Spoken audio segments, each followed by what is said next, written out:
just hold on tight. Here comes Armageddon's bite. Ain't no bullet twist and turn.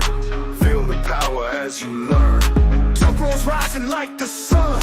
Flop press heavy, gotta run. Side pressure moves so fast. Fight for glory, make it last. Slash to the back, case the mass. Back pressure strong, never pass. Break on tension, feel the pain. Push through when it's in the vein. Hold your ground, don't give in. Feel the fire deep within. In the arena, battles rage. Strength and spirit break the cage. Boom. Now we're live. There we go. How is Mr. Jody Williams? Oh, I'm doing good, man. Thanks for having me on. Oh, thanks for coming on. Yes. Fucking awesome, man. Yeah. Oh, I swore already. I'm supposed to wait like 5 minutes before I swear. This ain't YouTube though, so you can do what you want, right? Oh, I think so. I think so. Yeah, yeah. You know, us Canadians, we just swear every other sentence. Our vocab's low, right? So I know we're live, but I got a question. This link up here above it says this content of this meeting is being sent to a third party. Do I push okay or no? Yeah, it's because it's Zoom. Yeah. Okay, Cool. cool. Zoom's the third party. Yeah. Gotcha. Yeah. Like when the other ones I think run directly in through the YouTube, and it just you don't get that shit. But with Zoom, for some reason, you get these little things. Kind of weird. Cool. What's good, man? Oh, fucking boom! She's feeling good, man. My arm's feeling really good. I'm training really hard. Good, good. I got a big match coming up in Montana, February 14th. Ooh, that's a birthday present right there. Yeah. A young buck. Yeah. He looks like he's strong. His name's Brendan Till. Or Brennan Till. Oh, I'm aware of the Tills. Him and his older brother David. Yeah, so yeah. I'm pulling actually David in July for a grand. Oh, nice. So Nice. yeah, so I know that family will. I mean, That's gonna be they come left. to my That's gonna be events. left then. What's that? Dave only pulls left, right, David?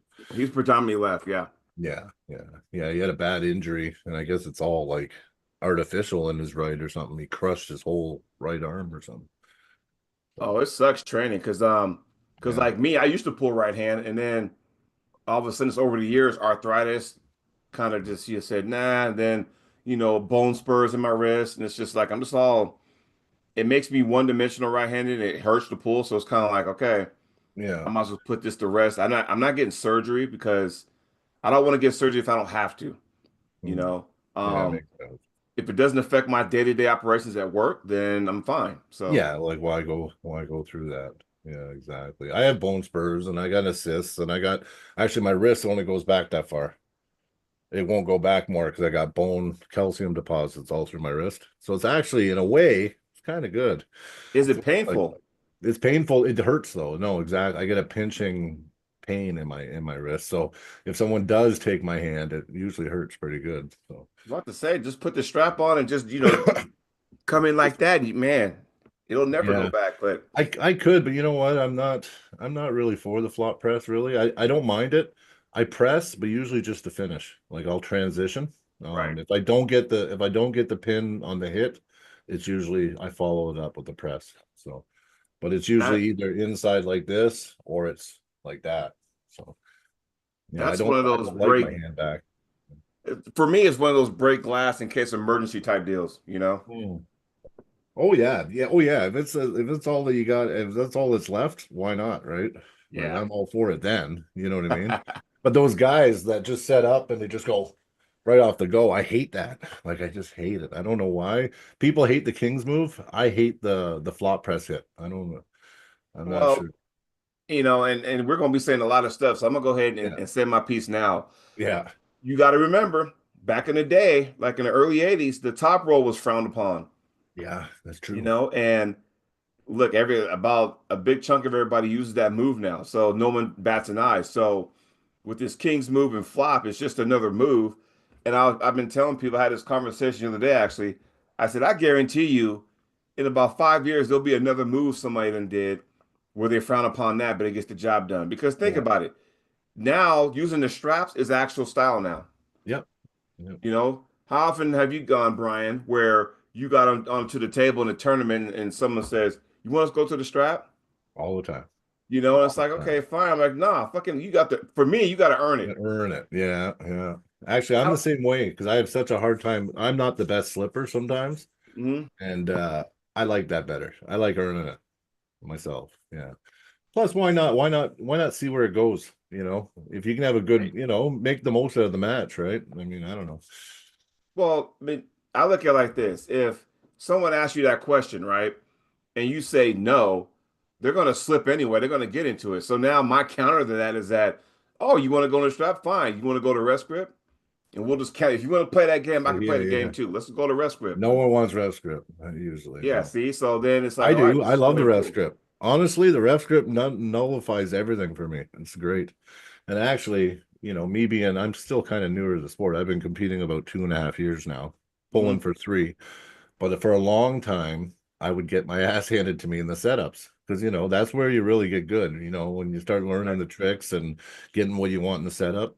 Well, I sucked. So a lot of times, if I could just weather the storm and get a ref script, I was happy. And I win a high, like probably 90% of my ref scripts, I win, right? Because Everybody cheats. well, yeah, it's not cheating. And that's the thing. I used to call it cheating, right? And then when I started, like Matt's been actually working on my setups with me and Sean, Hmm. and I don't find it cheating now. Now I find that that's actually what separates us in levels a lot of the time is the Yeah. setup and knowing the pressures and feeling what you feel and changing the setup based on what you feel. That's also part of being at a higher level, right? So, Yeah. I mean, I appreciate it all now. Like I'm learning that all of it's important. And if you want to level up, it isn't just how strong. I mean, Matt told me a couple weeks ago, Brian, you're fucking strong enough. Quit worrying about strength. Like, let's get you good now. Like, you know what I mean? Now it's time to get good. And I'm Yeah. like, yeah, it makes sense, right? Like, I probably kicked Matt's ass in a lot of lifts, but I mean, he does what he wants with me on the table, right? So, There you go. There you yeah. go. Yeah. So, like, working out's good and doing the specific lifts. There is transfer, but it's not that like you need the skills on the table, right? And you're only going to get it by pulling, you know. Right. Yeah, pulling as much as you can, competing is and even practice. Practice, if you were just a practice guy, you're gonna practice, you're gonna oh, I'm great, man. I'm beating like half the club, man. Oh yeah, I'm good. And then you go to an event and you get whooped right away Hmm. because you know what I mean? Those ready goes, the setups. In practice, people like to start carved in, it's more No, you don't. controlled. Yeah. I You love know, those. you know what I'm saying, right? Yeah. Like, okay, so just past December the 10th, I started my 15th year in the sport, right? So, I've seen a lot, been through a lot, changing styles. Like when I first started, all I did was top roll because I was told by the person who, taught me that a top roll beats anything. Yeah. I'm like, well, if that's the case, fine, let's go. Yeah. But he never hooked though. So, I'm top roll this, top roll that, cool. One year I went to nationals in 2012. Yeah, 2012. I went to nationals in Reno, and some guy gripped me low, and that was weird because I'm thinking I've never Mm. been gripped that low before, and he just finger pressured, and I couldn't pronate. He turned me into a hook, and then I lost, and I was like, wow. And I went to my, the guy that trained us like, oh, why'd you lie to me? He goes, what? It's like you said a topper always beats a hook. He got hooked me in. Like, what are you doing? And it's Yeah. because he never hooked. So I'm thinking, okay, fine. But now you learn as you go on in Yeah. the sport, you learn different things. It's like, Oh, yeah. okay, well, guess what? Now I got to learn the hook. So that way, if I get put there, I don't have that deer in the headlights, look, you know what I mean? No, and no, I hear you. And I had the same problem when I started. I could only go outside and guys would carve me in. But then I learned that guess what? There's like 20 different top rolls. And this low hand top roll that I got here that I'm good at, well, that's great against a lot of hooks, right? Because Mhm. now I'm actually kind of just rolling into their hook and being right into their fingers, and I can come back around on top of, you know what I mean? So Right. like, yeah, the low hand top roll is like a good counter to a hook most of the time. But when they grab you really low, sometimes even the low hand don't work that good, right? So you're right. You probably want to get strong in there if you get sucked in there, at least a good defensive hook and that you can work Right. out of, right? So Well, the way I see it, and I want your thoughts on this. So I've told some of the newer guys over the year because they're trying to figure out what move they want to use. And I say, you know what? There's a counter to every move out there. There's a counter. So pick your poison and go from there. There's a counter to every. There's a counter to a hook, top rope, Yep. press, low hand, post. There's a counter to Everything, everything. everything. So you just gotta and that's what makes this sport so great because if there was only one move and then one way to train, then it's like okay, it's the biggest and baddest that always wins. You know? That's right. And there would be no interest in the sport because Right. it would just be a strength thing, right? So Yeah. yeah, I mean, no, the technical shit on the table. I mean, that's what gets me, right?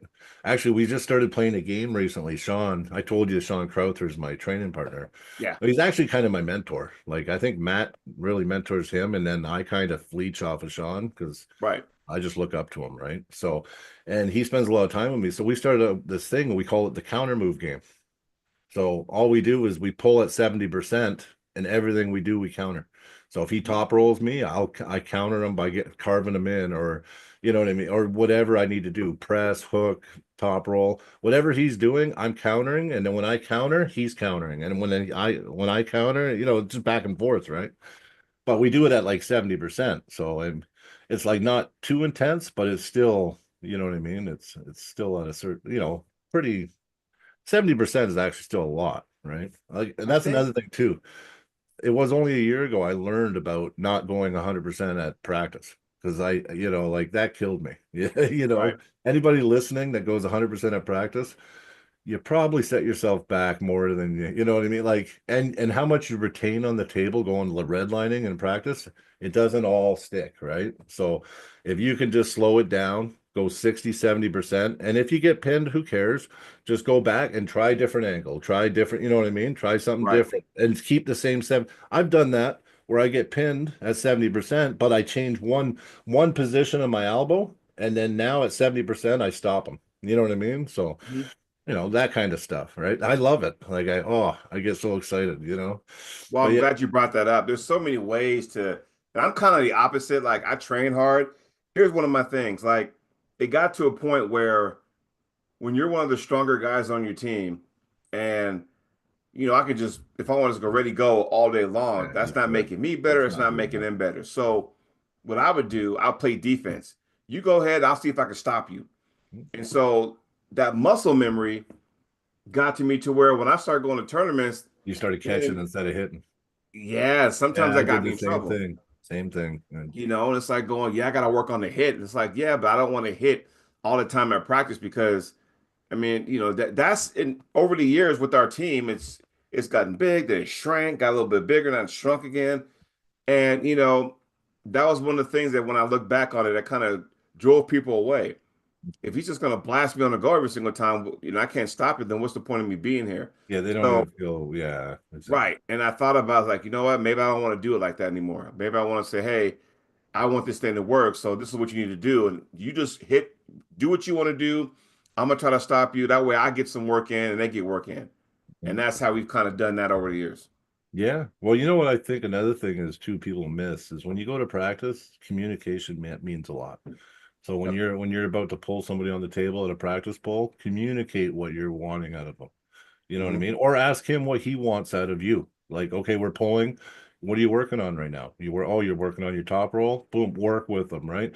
Or even yourself, right? Say, listen, I'd like to work on this. Can we, you know what I mean? Just make sure you have good communication at the table. Then you get it's most productive usually. And you don't get that, oh, like there's a couple guys that all they want to do is go 100% all the time in practice. Well, now people just ignore them and don't want to pull those guys even if Right. they can beat them, they don't want like no, I don't want to pull that red liner. You know what I mean? Like Yeah. you let you guys go, right? So I think communication is really important at practice, and I think sometimes our pride and stuff it gets in the way. Like guys can get a lot more out of practice if they just say straight up what they want out of the practice, and the people they're pulling communicate with them, find out what they want, what if they're working on something, anything, right? And then you get more out of practice, because I think for a long time practice pull was like just go to practice and try to smash. We all try to smash each other, and I found that we none of us were leveling up when we were doing that shit. Right. Now, when it's more dialogue and we're it's being more productive. Now everybody's leveling up, right? So, I mean, Uh, that's what I, I found in the last year. What I've learned the most about practice, right?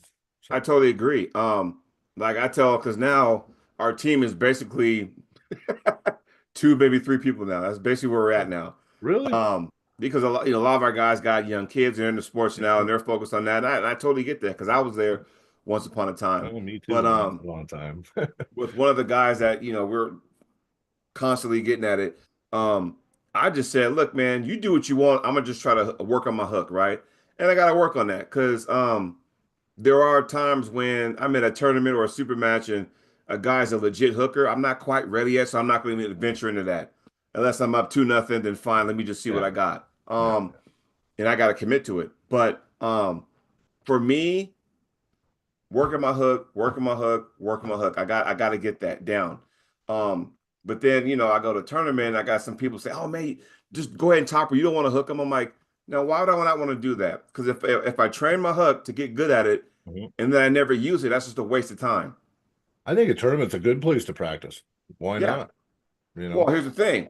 we got to leave our pride at the door sometimes, and just like, are we getting something out of this, or is it just about us winning in our image all the time? Like, I've learned the most out of my losses, man. Like, if it does happen, you know what? I don't like it, but I'm like, okay, where did I go wrong? And I go train that. And the next time you pull me, I'm not the same person, right? So Well, I think Brian is that, and I would love to get your thoughts on this. This sport can be so humbling, whereas everybody wants to win, but let's be real. I mean, if you're going to lose, you're going to lose. This is the way it is. Every good, great elite puller has taken a loss at some point in their career. So this yeah, is this is be honest, right? Now, I could care less. I mean, yeah, if you want to sit there and beat me, oh, I beat Jody, and now I'm on their highlight reel, fine, yeah, whatever. I don't even care. It's yeah, not that big a deal, not to me anyway. But yeah. some people are weird like that. They Or are. when they lose, then all of a sudden they just disappear for like months because oh, well, I Yeah, lost. And, I'm like, yeah, well, don't pump yourself up so bad to where you do have that loss coming. All of a sudden now, you don't know how to respond. Like for me, here's one of my approaches. Look stupid in practice so you don't look stupid at a tournament, right? yeah, Now, along with that, I'm not afraid to lose. yeah, Okay, so by me thinking that way, not being afraid to lose, I don't have to worry about that now. That's one less thing I don't have to deal with when my name's being called and I get to that table. I don't care. Now, makes it I'm not harder. saying, okay, just pin me. I'm not saying that, No, but I'm not going to put this extra added stress on me yeah, that, oh, I got to win, I got to win. I'm like, I don't do that. Like, I got to go there, once I grip up, kind of know. And then, 9 times out of 10, when you grip up with somebody, you kind of know where you want to go yeah, because you're going to feel their you hand. gotta Is it feel it. bigger than yours? Is it smaller than yours? Then Mhm. you got a split second to make a decision which way you want to go. If they're putting pressure, is it up pressure? Is it down pressure? Is it side pressure? Make a decision split second. Oh, is their elbow forward? Is their elbow back? Make a split decision. You see what I'm saying? Like Yep, there's so much that go on when you group up with somebody. You got to go, okay, my plan is to do this move. And then as soon as you group up, you might have to say, I might have to, hey, vacate that and do something else. But you got to hurry up and do that and put yourself in position before that ref says go. So yep. there's so much to think about in a second in seconds. Well, you're right. Yeah. Hey, Zach. Well, we got our co-host Hey, now. how's it going? I made it. Yeah, nice, What's nice. up, Zach? How's it going, Jody? How you doing, man? Doing good, man. Doing good. Yeah. Yeah, no, I've had it where I'm gripping up with somebody, and I used to just like accept bad grips too. Like if I just couldn't get, I'd be like, oh, I think enough. And now recently, like that feeling, those split second things, now I just rip my fucking hand out of there and redo it. I don't care. I don't Yeah. care if I get a warning, nothing. But see, that took me a long time. I used to just be one of those guys that was like, I would squeeze. I would tell them where I'm going, right? Hmm. Like I went up against an Atlantic champion, and I did pretty good against him. He ended up beating me. His name was Sean Ross. He's from Ah, Nova Scotia, I believe. yeah. But I was nervous pulling him because I was only in the sport a year and a half, and I was like, "Oh, this Sean Ross, right?" So anyway, I stopped him, and I was like, "Oh yeah, man, yeah." And then all of a sudden, he pinned me, right? But he said afterwards, he goes, "You squeezed so damn hard, I knew exactly where you're going." And I'm like, "Well, I Well, still stopped you." He goes, "Yeah, but imagine if I didn't know." I'm like, "Yeah, you got a point." so So here's the vice grip. There, and I don't know if you might know this, you guys may not know this, but I love grip stay. I love having strong I hands. agree. Me too. Yeah. I'm a, controlled, hand controlled puller. So sometimes I had to take a step back and kind of reassess the situation. Now, take a hand gripper for example, right? When you squeeze a hand gripper and you make the two handles touch together, the first thing you know is that your hands kind of out like that. Yeah. Yeah, kind of Now, cracks back. I try to yeah, correct it. when you Yeah. squeeze real hard, it's very difficult to try to you know cup your wrist. But as Yeah. soon as you loosen that grip, you can do that. Yeah. So for me, squeezing hard doesn't fucking do me any good because then I'm only doing one thing. That's side pressure. Yeah. I can't cup with, squeezing so hard. I can't cup. I can't Mhm. pronate because the muscles won't allow it. If you loosen it up just a tad bit, then you have more, fluid Motion. range of motion. And I've Completely. learned that over the years. Now I still use hand grippers, and people tell me, oh man, well, yeah, Jody, but hand grippers are no good. I'm thinking, okay, It's so good to have I a use them strong for a hand. different reason. I use them to strengthen my hand, thicken my hand. I understand that my hand goes back when I do that, but I get the lighter ones just so I can, put my I do wrist it to do up. that. I do it upside down. So I like the grippers for my thumb. Like I have a really big, oh, you can't tell on here, but I have a really big thumb pad. Like that's it's kind of an advantage and a disadvantage for me. But guys can't get around my hand really good. So I train it, but I do a reverse gripper always. And I usually just do it with my thumb. And I'll do it with my wrist, like that. Yeah, So I got a drawer full of grippers right here, yeah. and I know these plastic ones you get from like Big Yeah. Five or But you know, they can work. Those can work just but I fine. do either I do this and then just Yeah. kind of just bowl my Yeah. wrist and do it that Yeah. way, or what I like Reverse to it. do is just take my thumb and just do this, That's what I do. and, Yeah. I'll just sit there and do that. Okay. But I'm a weirdo. I put it right deep in here and I actually do it with my thumb pad. So I go like this with my thumb pad. Yeah. Oh, okay, because I don't know if y'all can Yeah. see that, but I can Yeah. do it like this. Yeah. I can I actually sit do there. it with my thumb pad. Yeah. It's really weird. Okay, and Yeah. that's how I kind of build that, that Yeah. area, and even like this part right here, you Yep. thicken that too, and so Yep. It's one yeah, muscle, really. Yeah. No, it will thicken too. Yep. Yeah. yeah. I mean, my fingers won't get any longer, but Yeah. I can make my hand thicker and stronger by doing just Yeah. certain stuff like that. And So then people can't get around you do it right and use that as a tool, then people don't get around on you as much, right? You got less right, containment. Yeah. Yeah, I'll tell you what, adding strength anywhere is only going to help, even if it's by a little bit. It's not going to Yeah. hurt, right? No, no, exactly. Especially with the hand, there's a time to hang on, there's a time to let go. So if There you do is. have a very strong hand, that when you need to hang on, like for the finish, say the guy's trying to slip out and you want to grab him and finish him, you'll have the ability to just That's boom, right? yeah. I did that with Chuck Young. Chuck Young kept oh trying to God, slip out. I know. I had to pull him, yeah. But Chuck he would Young is one of my old rivals from back in the day. was he? Yeah. He was actually he'd been trying to ask for a match, and because somebody reached out, it might have been Josh that reached He's out to me. losing Go, weight yeah, right Chuck now. wants to pull you. I'm like, he wants to pull me right hand, and he knows my hand is not that good right. I've told him that. I don't know why he's being a weirdo. Like, dude, you want me to be your highlight reel, fine, That's whatever. what But it is, yeah. Chuck, and I always tell people, some of the guys in Oregon, why don't you venture out of Montana for go to some of these big tournaments if you're You that big and should. bad, You but should. he wants to be the face in Montana, which is good. Nothing against him, but don't But come after me when I'm not 100% on the right. He knows this. yeah, yeah, no, I know. He's a character, that Chuck. He's a character. Yeah. He was, you know what, though? He was actually really nice and polite and good to me. The only time he was ignorant to me was right before the match, and it was bad because yeah, I just took it out on He him. had the mouthpiece in, and I did. I oh, had the mouthpiece. Yeah. He oh, didn't, okay. but I wear a mouthpiece too. Yeah, yeah. It does. You know what? It's scientifically proven, man. Your central nervous system is stronger when you're biting down. So Because Believe Cobra it. does it, Yeah. Ron Baff does it, yeah, you Hutchings do it. does. So Hutchings wears one too sometimes. well, he's doing it now, which is good. So I Yeah. guess there is some kind of There's a lot to it. It started with powerlifting. And powerlifters would actually show they would do like a near max and they would have a hard time repping it. They put the mouthpiece in and then boom. And there was no joke either. Like it really, really does do something.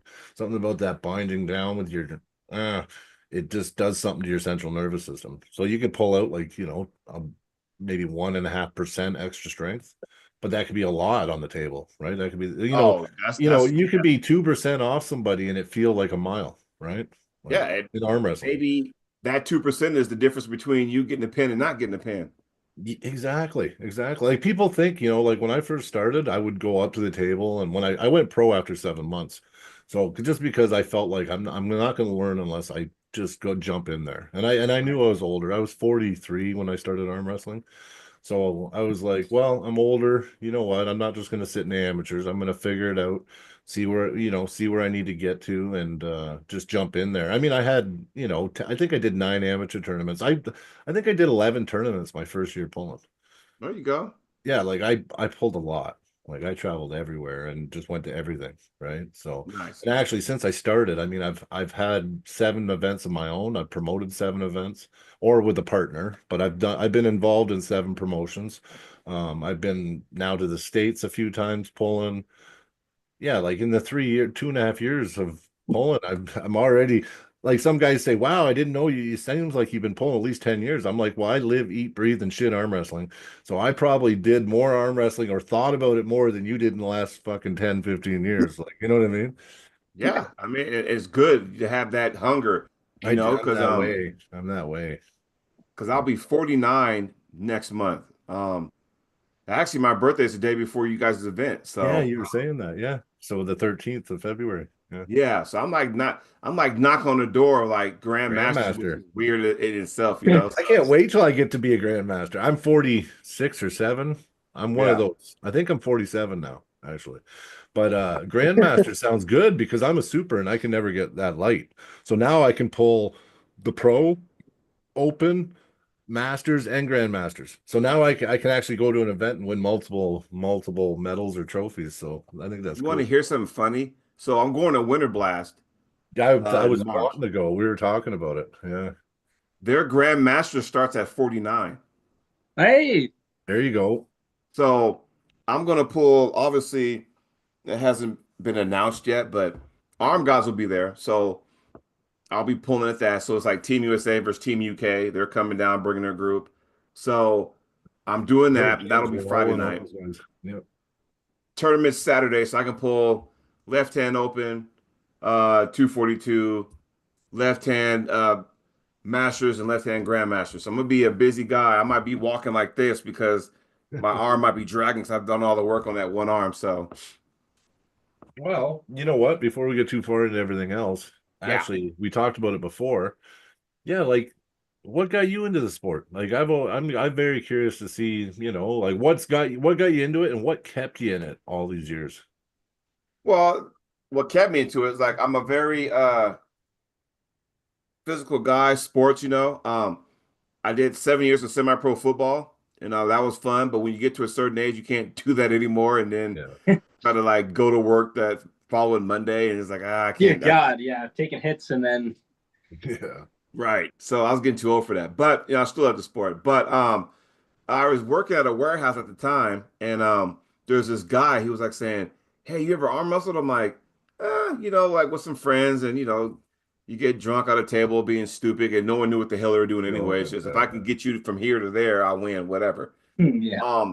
He goes, Well, my father-in-law's put on this tournament at the Harley Davidson dealership. I'm like, okay. He goes, if you want to check it out, you can. I'm thinking, all right, this was December of 2010. And I'm thinking, okay, let's go ahead and check it out. So, of course, the first thing I do is run home. And he showed me a video at work. He goes, oh, watch this guy. He's from California. I'm thinking, okay, what's this guy's name? It was Alan Fisher, right? Oh, Oh shit. yeah. We all So know I'm him. watching him. And I'm like, this old dude's just cracking everybody. I'm thinking, damn, So I would watch that clip that he showed me over and over and over and over again, right? That's all I knew. I'm like, okay, cool. And at the time, I was about, I don't know, maybe 205, maybe. And this tournament was going to be like a Toys for Tots. And basically, you bring some toys in or some canned foods, and we donate that to like the people who need it most. No big deal. In the back showroom was a tournament, but this was only like 2 classes. Of course, I'm pulling amateur because I don't know Oh, what the hell I'm under doing. two and over two. Yeah. It Wow. was like 198 and under and 199 and over. I'm thinking, oh, I can lose 5 pounds. So of course, I was never a wrestler in high school, so I didn't know how to drop weight the correct way. So I Yeah. just sat there and ate like, salads and stuff to make sure I got to 198. And lo and behold, I ended up pulling one of my coworkers. So I was like, all right, fine, whatever. Um, so I ended up winning, which is cool. And check this out. My first ever arm wrestling trophy was a ribbon. Those Heard of ribbons you that. get. These, Yeah. yeah. those ones you get in like kindergarten or whatever. Yeah. It's like, okay, and I kept that, it's all raggedy now, but yeah, I kept that. But That is true. I've seen him. Dale, my buddy Dale has a trophy room or whatever, yeah, and he's got ribbons. And he said when he first started, yeah, he said when he first started, they gave out ribbons on some of the stuff. yeah, it was Wow. weird. So I'm thinking, okay, well, there's this one guy who ended up being the guy that, taught me. And we called him Miyagi because he knew all the stuff. And so this guy, he was about $1.76 maybe. I'm thinking, okay. He's like, hey, $10 to pull me. If you can pin me, I'll give you $100. So I'm thinking, I like these odds. I'm Yeah. like 198. This dude's like 176. I can beat this guy. So I'm thinking, all right. So I gripped up with him, and then someone said go, and I'm holding him, and I don't know what I'm doing, but he's taking me down, but slowly. I'm thinking, man, he must be having some kind of bracelet that made him balance or whatever. You're Them thinking bracelets, or that. whatever. So I didn't know. I'm like, all right, man, what's the trick? He goes, it's all technique. He goes, you're strong, but you just don't know how to use your strength yet. I'm Yeah. thinking, all right, a-hole, whatever. Mhm. But he's like, no, seriously. He goes, I'll tell you what, if you're interested, here's my contact number. Get a hold of me after the holidays. I'm like, cool. Christmas goes by, New Year's goes by. But in that time frame, I go back to that clip that my coworker sent me of Alan Fisher. And then I just punched in arm wrestling. And all of a sudden, man, my eyes opened up and I was like going, oh, there's more to this stuff. So now I'm reading stuff and I'm thinking, all right, usually when you get into the sport of arm wrestling, and you guys, and I don't know if this is live that people that can chat can see, but at some point when you get into the sport, you will mimic somebody or you will find somebody that you want to fit their style or whatever the case may be. So, of course, the one person I saw I latched on to was Cobra Rhodes. I'm like, cool. I Yeah, like his style, I like him. you know? So those holidays go by, called up home. I said, hey, man, this is Jody. You remember me? Oh, yeah, yeah, yeah. I'm like, you know what? I think I want to do this. He goes, here's my address. Come see me. And he'll walk me through everything. I'm like, cool. So I go over there and he showed me everything. And it blew my mind, like how technical this sport is. And I've been off to the races ever since. And so we started getting more guys on the team and stuff. And we travel a lot together. And that was just the early years. And then, after you start doing your own thing, you kind of say, okay, I want to take it further. I want to do more than just the top row move that he taught me. I want to learn these other moves because if I get put there, I don't want to sit there and look around like I did before. So I would learn these other moves. And I was telling you earlier when I got, the guy at Nationals kind of hooked me in. I'm thinking, you lied to me. You said top row beats a hook. Why'd you lie to me? And, it's like, oh, there's different grips. There's Mhm. capping, no capping. I'm thinking, I thought I was like studying for like an exam because I was like, there's so much stuff I have to remember. And I was like, my word, am I gonna pass this? He gonna test me? So here's one thing. Um, I'm right-handed predominantly, right? Like I write, eat. Sometimes I do stuff left, but predominantly right-handed. He goes, I got something for you. I'm like, okay. And I thought he was just like jabbing at me. He goes, take this board. I'm thinking, okay. There's like a half nail that's hammered. Take the hammer in your right hand, hold the board up. So I'm holding it like this. He said, go ahead and hammer it. I'm like going, are you punking me? Like, what are we doing over here, right? I thought he was being like a jerk and kind of just like, jabbing to me. So I'm like, all right, fine, I'll humor him. So I had it up here and I'm hitting it, on this board. Okay, what's the big deal? He goes, do the same thing and flip it. I'm like, what, flip the board around? He goes, no, flip it. Put the hammer in your left hand now. Hold the board up here. I'm thinking, okay. So I take the nail out halfway, hold the board here, and I took the hammer, and I had a hard time hitting the nail in the Oh hand. All yeah, of a sudden, like while I'm me trying to with do my that, left. my arm starts to drop. I was like, why is that? He says, because you're stronger left, but you're more technical on the right, if that makes any sense. I've heard. So, Yeah. where I became a good puller on the left because I don't think, I just go. Where with the right, I'm thinking, okay, should I do this? Should I do that? I'm thinking, but here it's just like, I don't care where you put me, Just I'm happen. gonna pull and let's go. So Mhm. that stuck in my mind. I'm thinking, all right, that's cool. And I just kind of do like that stuff as we gone on. I remember 2012 was my busiest year. I went to 14 tournaments that year. So if you average it out, it's like once, You were one busy. tournament a month. But my kids were young enough to where they were kind of like, okay, whatever. But as they got old and they got into sports, I kind of had to scale back my schedule. But I went to nationals. Actually, no, nationals was 2011.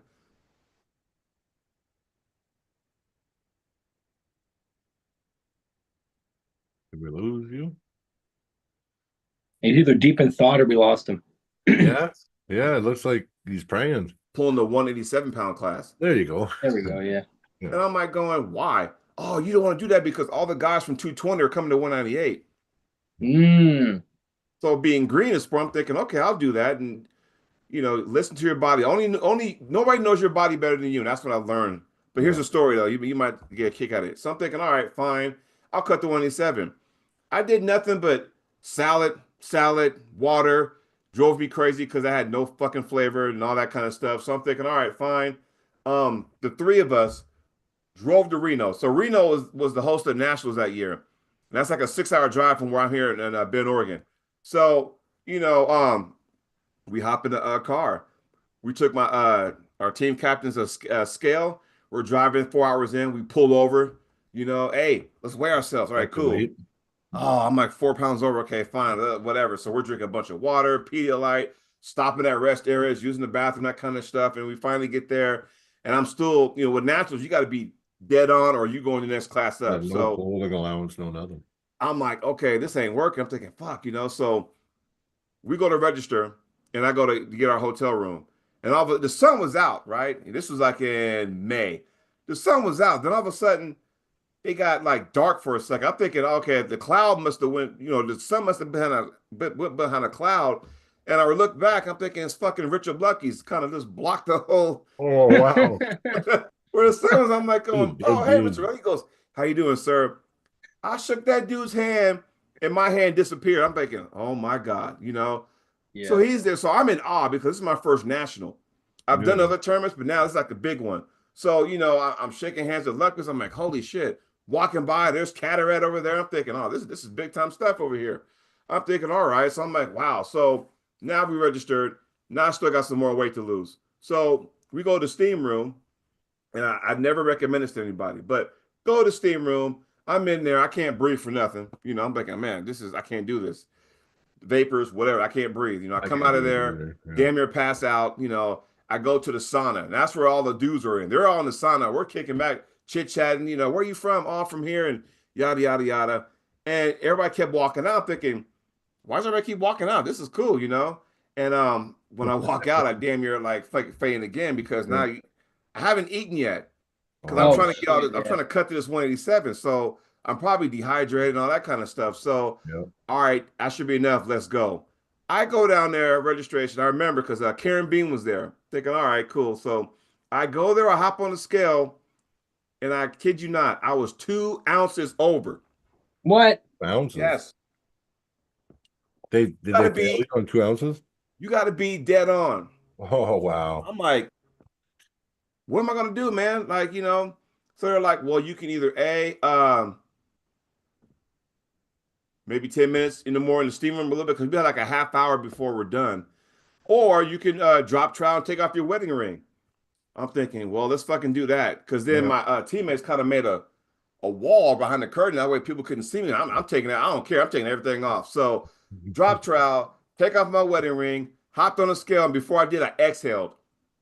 Take a big breath, exhales. I got on the scale. So everything is out.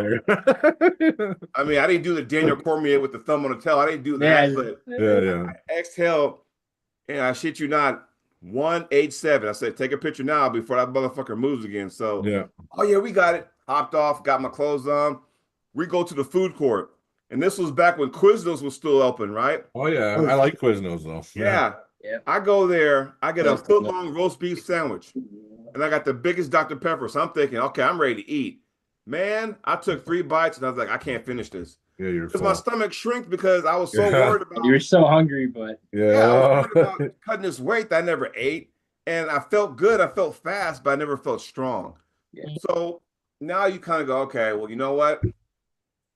Lesson learned. So anytime you go to a tournament, you learn stuff. My next national didn't happen until 2017.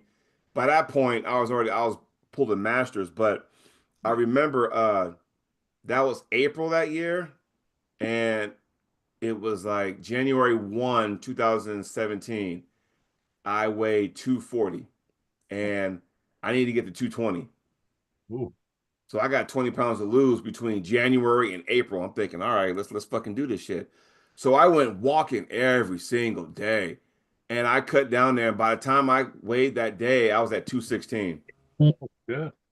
Damn. Yeah, so you got to Great. remember, I'm like, no more soda pop, no more beer. You know, I Yeah. really want this. And then 30 pounds. Yeah. yeah, so I go pull. I ended up taking third, which was cool. So I was like one spot away from Team USA, and you know that was cool. That motivated me, like, oh, I need to get back here, man, because I really want to go to Worlds, Yeah. and I still haven't, got that gold medal. Now I went to IFA Worlds in Florida, 2021. 2008. Oh, okay. Yeah, 21. Yeah, and I knew that was like, and I understand what it is. It was the pandemic kind of screwed everything up. So, not a lot of countries were open. So, a lot of people couldn't leave their country. So, it was more like a national, but nonetheless, it was still IFA Worlds. And it's come a long way. And look at it now compared to what it was in 2021. So, I ended up taking like second. So, I'm thinking, all right, I'm Yeah. like right there on the cusp of like, Uh, doing it. And I know for me, and I don't know why people give the Masters division a bad rap. I don't understand that. the Masters is Um, crazy, crazy to do. right. Why are you giving it a bad rap? I know if I want that world title, I'm like right there knocking at the door. I'm going to have to win it at the Masters. I'm not going to be able to win that in the Open. That's just being honest. That's not me being scared, but Mhm. it's just a legit thing. So I'm going to, try that, but I'll be so busy with other events and other tournaments I've done that I haven't gone back to a national. So I need to do that. So Well, you know what's weird is Masters in Alberta. I went to provincials. Well, I've been to provincials for 2 years, but I went 2 years ago, and the mhm. Masters class for the overs was more stacked than the pro class Yeah, because now because you our got best pullers are over 30 or 40 years old. Our best, like our top dogs, are like in their 40s, and they're right? crafty. Yeah. So all you people out there, don't be hating on the Masters, man, because you never Yeah. know. They'll teach But you some yeah. stuff, man. So what's that? They'll teach you some stuff. Yeah. So I mean, I'm enjoying it. So I'm thinking, okay, so I haven't.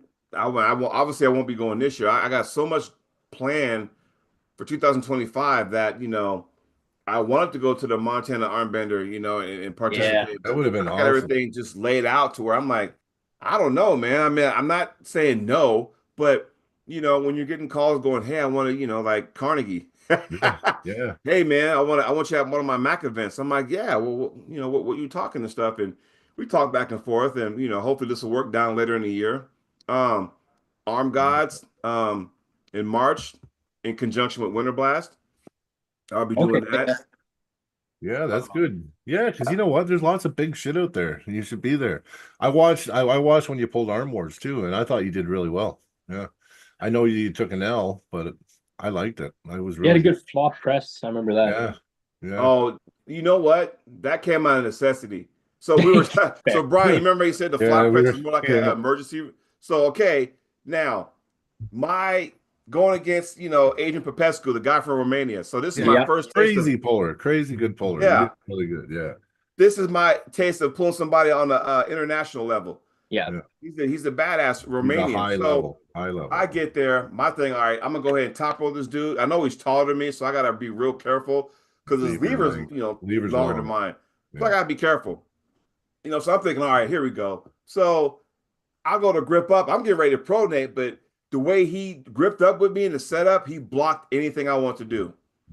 So I'm thinking, okay, I Yeah. can't get over this. I can't get over here because he's blocking it, which means I'm already out here and I can't fight. And then, I get pinned. So I'm thinking, fuck. So I'm in my corner and, the guy, because all the North American guys hung out together. So it was Mika, me, Austin Jaggers, John Terry. We're all hanging out together. So they're all in my corner and they're Yeah. like going, well, try something different. Try this, try that. I'm thinking, you know what?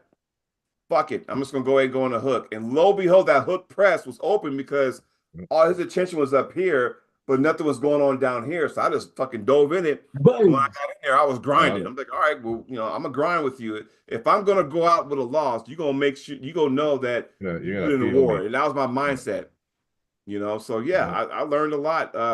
Those were some long 30 to 40-second matches too. Oh, So fuck yeah. Oh, Arm Wars is killer, man. Like, you know what? Like, oh, it's just like the brutal. You know damn well if you're gonna compete at Arm Wars, it's gonna be brutal. And Neil always picks like really, he's probably the best matchmaker. Like he really is. My body was so sore. Like I bet. I don't think you guys understand. There's matches Yeah, I had over there that'll never see the day of light yeah, yeah. or the I light know. of day. Sorry, Yeah, because you'll yeah, never know about them because there's lots of those. Yeah. yeah, you'll have them, and then Neil might just say, "Ah, this is one sided. Let's go ahead and cut that." Mhm. And then like there's times where I'm sitting there, Jody, how you feel? "Oh, I feel pretty good. Good. You're pulling this guy in 30 minutes. Oh, wait, what? What? Oh shit. I'm like, oh, okay. So then it's like, Neil always gets the best value, eh? He doesn't cost him nothing really. Well, a little bit here and there, but he gets, but you know what? If you got the pull, that's an honor, right? So I mean, people talk about not getting paid and you know what? If you got offered and you have the honor to compete on Arm Wars, man, that's big payment. Like, you know what I mean? Like, yeah, I don't know. Like, that's another thing too. People they gotta some people gotta be more passionate about the sport because those are the things, right? Like some of those you things, there's not said, even a dollar amount that explains them, right? now you said people are like, complaining about money. Is that what you said? Yeah, well, yeah. I mean, I've heard it, right? Oh, Neil doesn't pay you. You don't get paid, blah blah. Blah. Yeah, you do. Because look, man, you get awesome production, and you get to have a memory of that you'll never forget it. And anybody that gets to pull on Arm Wars is a killer. So Yeah. I mean, I've been invited back, but my schedule wouldn't yeah, allow it. So he had when they came to Vegas last year, my schedule wouldn't allow it. I was like, damn. yeah, Um, but hopefully I'll go back there one time. I pulled at the Monster Factory. yeah. Hey, that'd be fun. I pulled there and that was fun. And I did the last Monster Factory, which was Monster Factory 4 Mm. before he expanded. Yeah, So now it's massive in there. I Huge. mean, can you imagine when I went there, and I had two matches, I was like, damn. So you gotta remember there was Pablo, Ron Bath, you know, Dustin Hyatt. I mean, Yep. Toulier I was watched there, you that. name Yep, it. too Everybody there. was there. So to be in that giant Bob Brown, to be in that giant gym, and you're just like rubbing elbows, Great. and exchanging, workout information, training tips, and all that kind of stuff.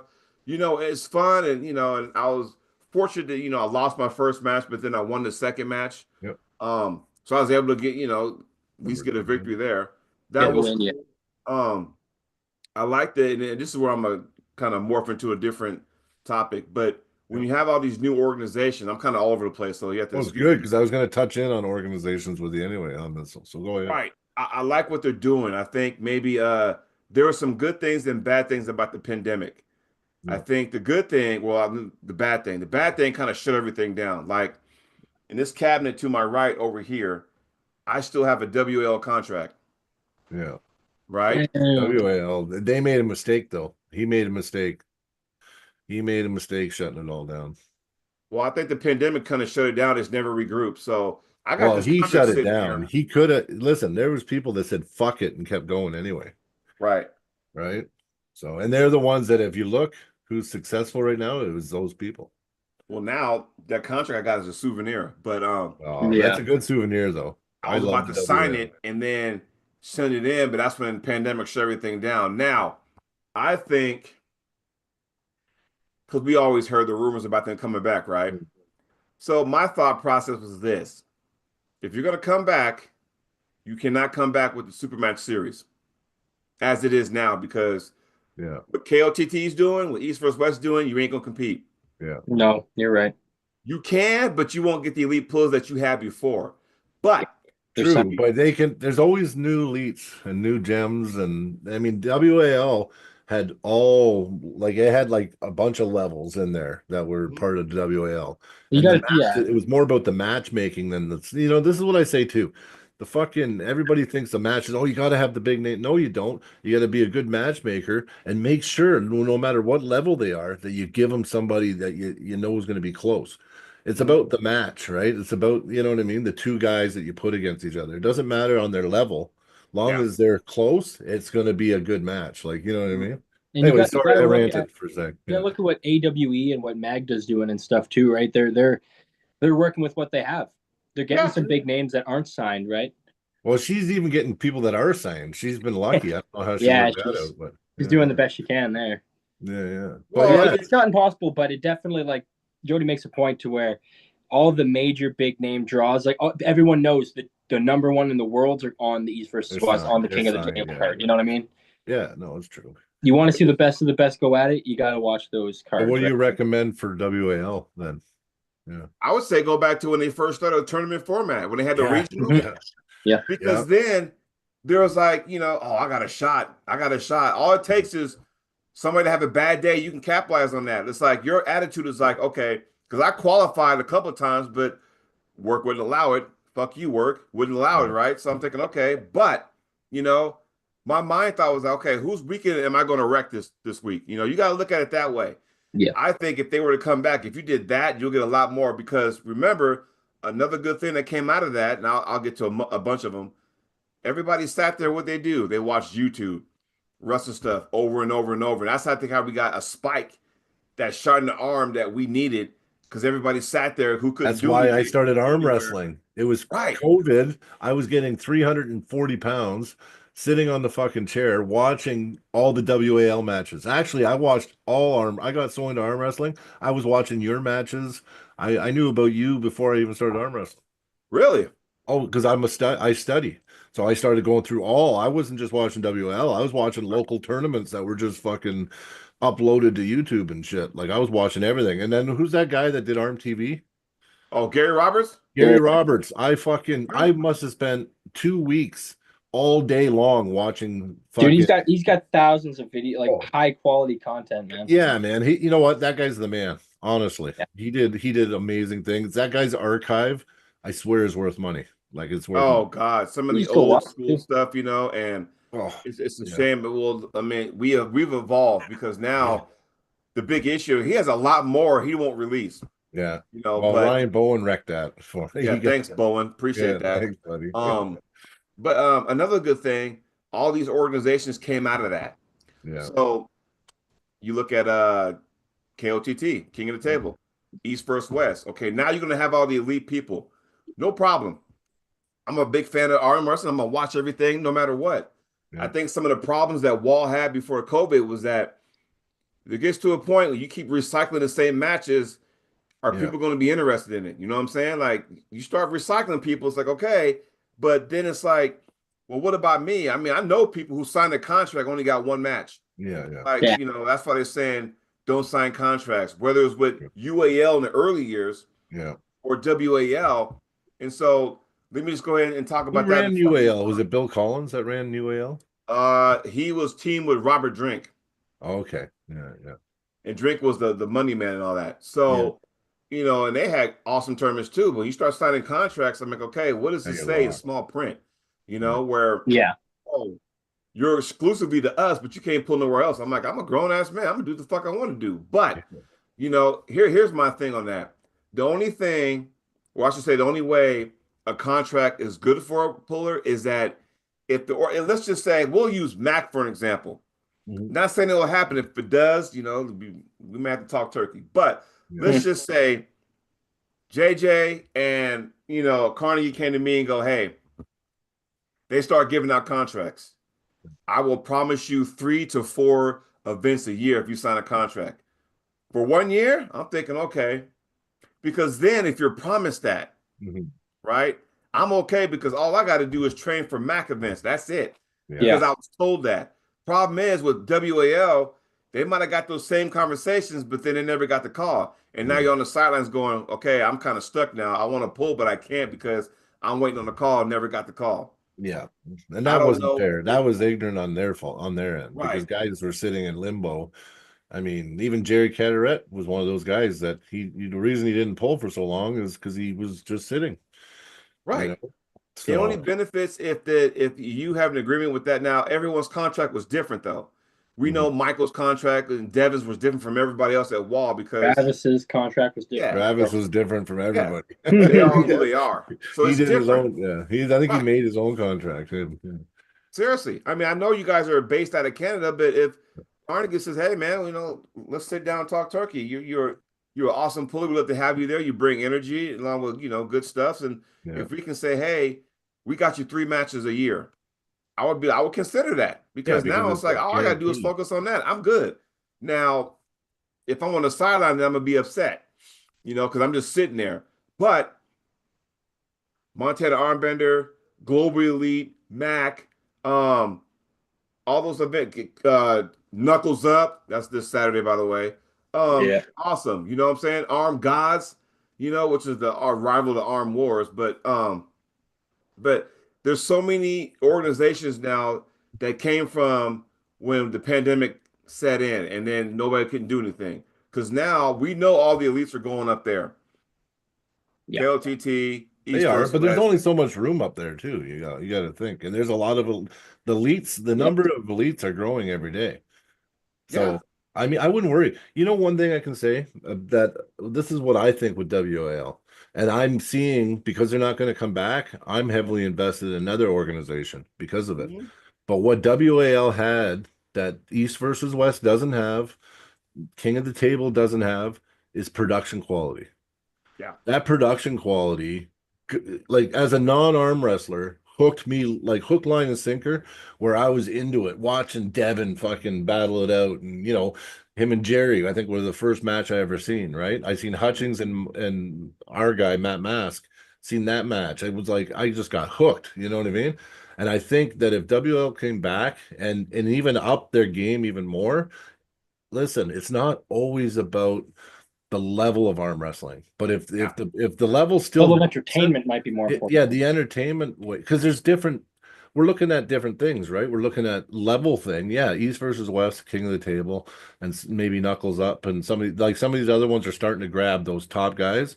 But Right. if the production quality's there, I'm telling you, there's a market for just the pro level, even the higher pro level. Like there's a big market for it. And so I think WAL, they made a mistake. And now this company called the M Spot that me and Zach are heavily invested into, in a Mhm. sense, more with our time and energy. Red Lake Studios. Yeah, Red Leg Studios. Their production quality is like, you know what I mean? Like it's Right. entertaining. You can watch it. You could put it on an hour special on ESPN and it would be amazing. Like, you know what I mean? Like they're going places, and they're going to be doing an event every month for the next 12 months of some sort. And right now they're doing our next event is boxing, slap fight, and arm wrestling, and it's going to be all televised on Tubi. I think they got the other ones too, like Amazon Prime and some of these other fight.com and stuff. I think they Yeah. signed a contract, but I know they did with Tubi.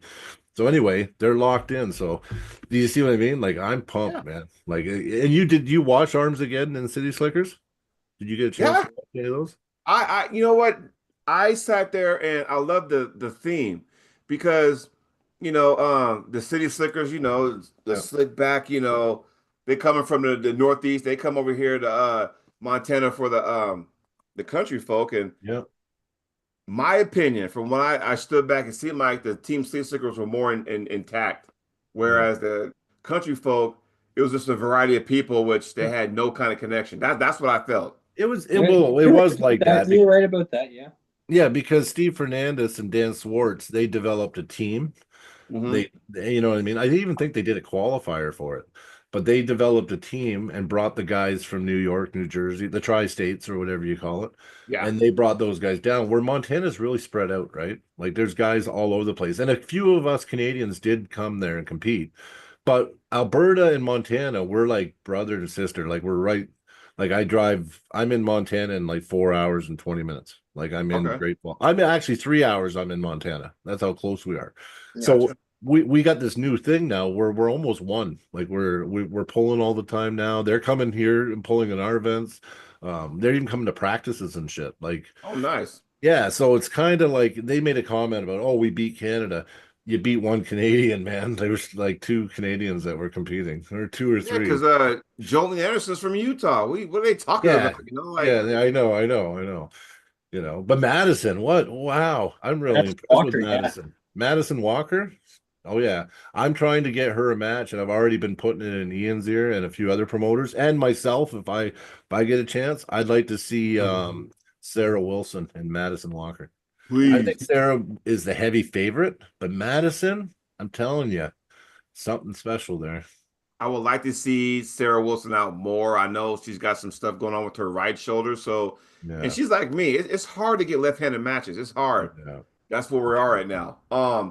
But just to kind of, some tidbit on that, Madison, when she beat Jolene the way she did, and Jolene's a former IFA world champion, I'm kind of going, Jolene's no joke. No joke. Oh yeah.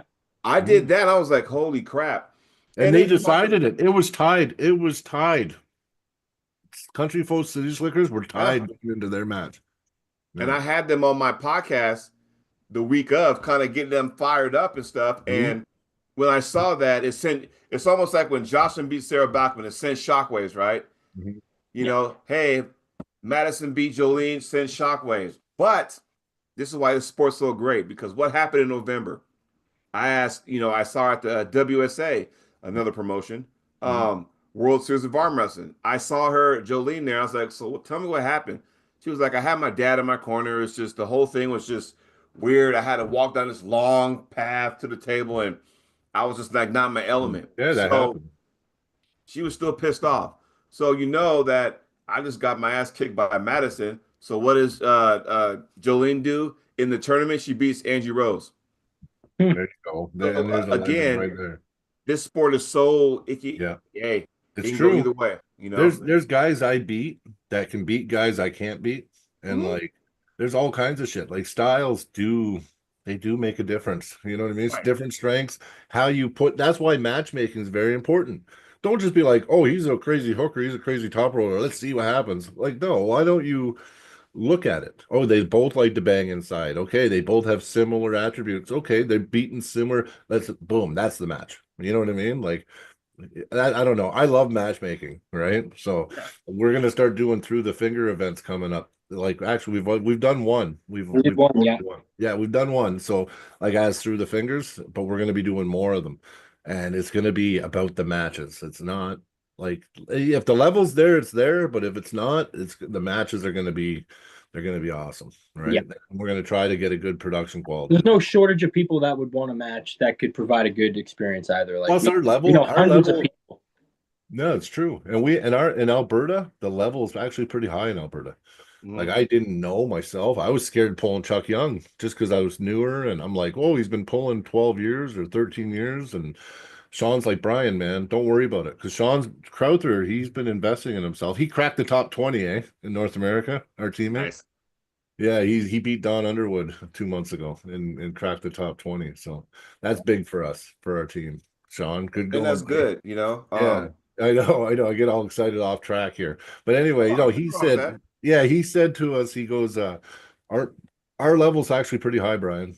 Just be confident. Just go pull. And I went and I was shocked. I didn't have to stick to my game plan. I just winged it with Chuck just because I felt I just felt okay. I'll just beat his hand out of the straps then. I don't. Well, Chuck only pulls one way, so he kind of. I was gonna. Everyone said he hits hard and fast, right? So I was like, okay, I'll just load on myself. So I just loaded on myself. But then he pissed me off before I went out for the walkout. Like he started saying this shit to me. And then I was like, everyone says he has this iron hand. I'm just going to break his hand. Right. Because originally I was just going to go, I was going to just slip, go to straps and then bury him. Right. But then I said, when I felt it, I was like, and I was mad at him. I was just like, I just made sure. And then he would roll out. And that's when I held on. I just clamped his thumb like this and I didn't care. But it was. I don't even know where the fuck I was going. Oh yeah, with levels. But anyway, yeah. So just what? Who cares? Levels to this, man. Yeah, levels, man. But the level's high here anyway. So yeah, I would say we could stack up like a lot of our guys with guys down there. So we want to start doing crossover. And I was going to ask, where are you, Jody? Like Oregon. Oregon? I'm not that far from Montana. Geographically, because like if I go one state, if I go straight east, like if I hopped in my car and just drove 6 hours east, I wind up in Boise, Idaho. Oh, okay. So I'm not that far from Montana, and I'm not that far, but it's kind of like, all right, one of these days I'm gonna go to one of you guys' events. I just got to see what works for me, and I work for the county, so it's like we rotate every 4 months. Oh, okay. So right now, my weekends are Tuesday and Wednesday. So I work Saturday and Sunday. So it's kind of like, okay. But with this arm guards thing that fell in my lap, I got to go because I got to do that. And they're taking care of some stuff for me. Now, come April, that's when we rotate, and then my weekends are Friday, Saturday, and that's when I started stock loading all these events, and I'm involved in a production. I don't know if you guys heard it, but it's called The House with Greg Sharp. It's a Oh shit. Okay. Yeah, Greg Sharp, he was the first one. I watched his shit. Loaded. Was it Locked and Loaded or lock and whatever? loaded. Yeah, I watched all of it. Yeah, It's going to be well. That's season one. We're about to start season four, and season Okay. two ain't been out yet. So season two No, is I haven't seen like, it. Oh shit. well, the thing is that my opinion, season one was just a bunch of matches he voiced over. Yeah. Now, I season still watched it two, all. right? I was a part of season two, Yep. where he goes, okay, we need to figure out how do we get people to the common person to watch. Why should I watch this? So he had like a handful of guys. I was one of them. Camera crew came to my house, and what's your backstory? Oh, okay, told him my backstory and That's stuff, and good. there's a story behind every puller that he highlighted, Yep. but for some reason that hasn't gone out for whatever reason. So that's season two, and then Hopefully season this three is the is same thing. So with this house thing we're about to do, we'll start filming here this spring. Another reason why I can't come to Montana Arm Better, because I mean I'm just involved. It's a cross between Game of Arms and Ultimate Fighter. Mm. Okay. It's a cross between the two. So Yeah, I'm excited for that. I know it because the same idea. We were fantasizing about the same idea like a year ago. Like you guys, it's like a clubhouse kind of. Yeah, like we'll all Yeah. be in this, Airbnb and stuff. And Yeah, I that's got my cool. I team. like that. That other captain has his That was team. awesome. It's gonna be And you've fun. already but, filmed it? And you filmed it already? No, we haven't started yet. Oh, okay, yeah. The thing is though, we gotta change location because we were supposed to film in LA, but because of the wildfires that they Yeah, had, not a great time. we had to like change location. So we were gonna film in San Diego. So not a bad spot to film, but yeah, we'll be there. So that'll be the spring. I'm excited for it. So that's 2 weeks. So it's like It's in 2 weeks. Shit. that's a lot of Well, that's 2 weeks of being there. That's a for lot 2 weeks. Holy shit. Okay, that's awesome. that's Yeah, a you would think though, that you get it all taped and right. So I mean that's a lot of commitment, and luckily, fortunately, my job was able to kind of go, okay, well, we'll support you, just let me know what the dates are and we'll try to accommodate that. And I'm thinking, all right, cool. So, I mean, that's ready to go. I got a few more Zoom meetings with Greg and, we'll figure things out. And because, I can't wait so we can start. We have our guys. We just got to, draft them or select them or whatever. And then we're going to go from there. But it's just a waiting thing right now. So, because he's also involved in production, producing this and that. So he's a busy guy as it is anyway. oh, it's But good though. Because I was thinking, you know what, this guy's got this dream and this passion, and then it kind of like I just didn't see or hear much about it for a while. I was all in it too. I'm like, this guy's gonna do something awesome for arm wrestling here, right? yeah. And actually, I like his ideas. Like I've watched him. I think you guys had him on, or someone had him on a few weeks ago or a month ago. I'm not good with time, but I watched him recently on one of the podcasts. And Probably Matt Conley, and kind of asked him. oh yeah, maybe it was Matt Conley. Yeah, I think he had him on. Yeah, with Right. Matt Conley. Yeah. So Greg's a great guy and stuff, and we got in this bond, this friendship, and it's pretty cool. And then because you gotta remember, it's like I'm sure he got ideas. He kind of watched Game of Arms, even the Canadian version, Arm Nation, kind of said okay, and kind of did that thing, because I watch all of them. Yeah, I watched Arm Nation too, and I'm watching Evan McGoran and all that kind of stuff. So I mean, it was cool to watch, So seeing that kind of going, man, it was cool. Yeah. I'm excited. So, well, that's awesome. I mean, yeah, like I know you came down there a while ago and things didn't work out at that event or whatever, but we were talking afterwards, and me and my friend Stu Bellick, he's part of our club. Good guy. He wants to redo something like that and have guys come down, but then just do it right. Like guys are like their flights are prepaid. If they're promised money, pay them everything up front. Pay them up front. Yeah, and then have some good light shined on Canada. Like we want to, yeah, we want to merge more because we have so many good pullers here, and the States is like so close to us. I don't know why there isn't more rivalries. Like, you know what I mean? Like every state along the border, the province on the other side should be rival with that state. Like, yeah. I tell you what, Montana's got the same land. It looks the same as Alberta. It's the yeah, mountains and like prairies and Yeah. cactus and shit. Like it's the same thing, Montana and Alberta. I tell you what, Brian, Zach, that if you're talking about the North versus South, that has so much potential. Yeah, that's Yeah. what I'm talking Yeah. about. You Yeah, know, exactly what I'm talking about. I was like, man, I flew into Edmonton and Yeah, no, I'm sorry. I take no, that you back. I'm flew to sorry. Winnipeg Winnipeg. and I drove flew three into and a half hours Winnipeg to you Steinbeck. know, and it's like, oh, okay. So I'm there. I'm thinking, all right, so you got Team North and Team South. And it's like, okay. And Team North, it was, Alex, it was um Ryan, Sarah. Oh my God, I forget a couple people. Billy Berg. Berg, and then the guy from Saskatchewan. God, what's his name? The cowboy hat. God, I forgot his name. It Saskatchewan. was him, and then of course there was me, Cody Merritt, Gabrielle. I Yeah, was I kind of like, know. I okay, know. Yeah. and it has so much potential, I and know. so I know. I'm up here chit chatting with Earl. I didn't think Earl Wilson was going to pull it, by the way. I thought he Earl's was going to awesome. help I love out Earl. ref, and then be in Sarah's corner for her match with Gabrielle. So, um, much to my chagrin, the day of the tournament, he kind of just went, "Oh yeah." So I'm a Leopold pull. I'm too. like, "Oh really?" I'm thinking, "Damn, he's gonna be in my class." Yeah, So, he's a strong old dude, man. oh yeah. So I mean, then I finally got to meet Lori Powell in person, and you know, um, I met Jose Mornay at the 2019 Arnold. We actually because there was a host hotel. We were all staying there, so she like got a ride with me in a cab and went down to the convention center. So I already knew her, so it was cool to see her again and stuff. This is that whole thing. If it was done right, that It could have was been done right. an You could ongoing thing. have, I'm not It saying it was really going to did. rival East versus West, but no. just to have a North versus South thing to be part of that was going to be awesome. Hopefully somebody will pick that up and kind of do it Oh right because I yeah. think that can be a Someone good is thing. gonna it's gonna happen, buddy. Oh yeah. I Even if mean, we we have to do it are. ourselves. Yeah. Oh, were you gonna say something, Zach? Oh, I said it fast. I said even if we have to do it ourselves. Well, we will do it though, Zach. Right? Like we will do it. Like I think that's the direction we want to go. Like as we grow as through the fingers, because we ain't going anywhere. We're just gonna Right. keep growing. And then we want to get into promoting and like sponsoring too. Like, we Yeah. helped. I think we sponsored the City Slickers event against Country Folk. Mhm. Uh, sponsored a few other things too.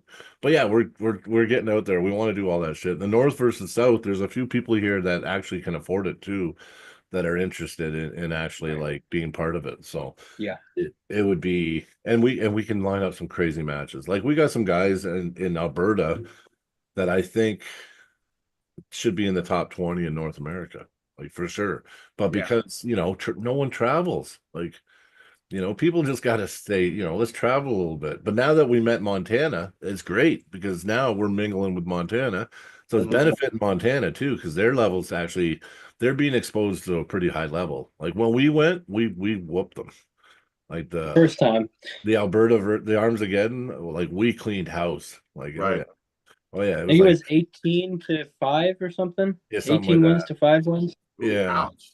Oh yeah, we crushed them. We crushed. That's why I was when Steve Fernandez was like, "Oh yeah, we beat Canada." I'm like, "You guys tied this country, folk. You only won because of the girls." I said, "We went in and fucking just cleaned house."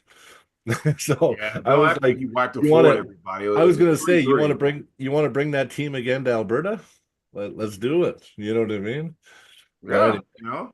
oh They yeah, had a but lot that of good might be guys. something, right? Yeah, Right. exactly. But I mean, we got like good pullers here that help, and like we got Len Houghton and Lethbridge. We got Matt. Well, of course Matt, right? Yeah. Yeah. Uh, we got Mason DeRossi. We got a whole bunch of A lot of Ukrainians have moved here. We got Yeah. world champions. We got world We got champions. some good female pullers too. We got Yes, Leah Cornelson's really good. We got Leah Christine Cornerson. Flicka. Yeah, Christine Leah. Flicka's really good. Yeah, Flicka. Yeah, I like yeah. Flicka. Peyton Pickering, she's also Peyton really good. Pickering's an up and comer. She's I know really you've had Peyton on your show. I've had Peyton on my yeah. show. I've Peyton's had good. Did you Christine have Leah? Flicka like maybe 2 years ago on my show. So, Yeah. Leah's our champ. Leah Cornerson. mhm. She won. Phenomenal. She won. I held a East versus West qualifier last year, Yeah. and she won both. She won golds and both, qualified in both. She went to Florida and she won 2 golds, like at the Florida qualifier. Yeah, Well, she's really good. has she She's gotten a really, call yet? she should. She's really good, man. Like really good. Hey, I don't want to sit there and say bad things, but No, no. Yeah, I know. No call. What about Dylan Wallace? Did he get a call yet? You see what I'm saying? So here, do you want? Hold on, let me get some water. Okay, you ready for this now? Yes, yes. 2 years ago, I went to a Eastford, the first ever, the first year they did the qualifiers, Yeah. Yeah. So it was like, okay, whatever region held a qualifier, and the rule was the top two.